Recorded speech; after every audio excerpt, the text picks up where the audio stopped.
एका संघर्षशील कार्यकर्त्यापासून ते महाराष्ट्राच्या सर्वोच्च पदापर्यंतचा प्रवास, संघर्ष, निष्ठा आणि लोकसेवेचं अनोखं उदाहरण.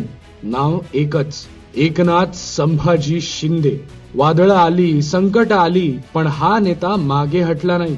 गरिबांच्या न्यायासाठी झगडणारा, तरुणांसाठी संधी निर्माण करणारा आणि महाराष्ट्राच्या विकासासाठी दिवस रात्र मेहनत करणारा नेता. हे राजकारण नाही, हे महाराष्ट्रासाठीचं समर्पण आहे. मुंबईत धारावी पुनर्विकासाचा निर्धार, समृद्धी महामार्गाने राज्याला गती आणि बुलेट ट्रेन सारख्या आधुनिक प्रकल्पांना चालना.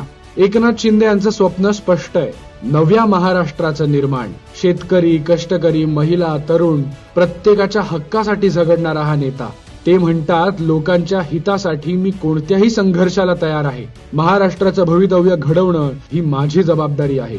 हे फक्त नेतृत्व नाही, ही आहे महाराष्ट्राच्या उज्ज्वल भविष्यासाठी घेतलेली जबाबदारी. कारण एकनाथ शिंदे यांचा मंत्र एकच, जनतेच्या विकासासाठी, महाराष्ट्राच्या उज्ज्वल भविष्यासाठी.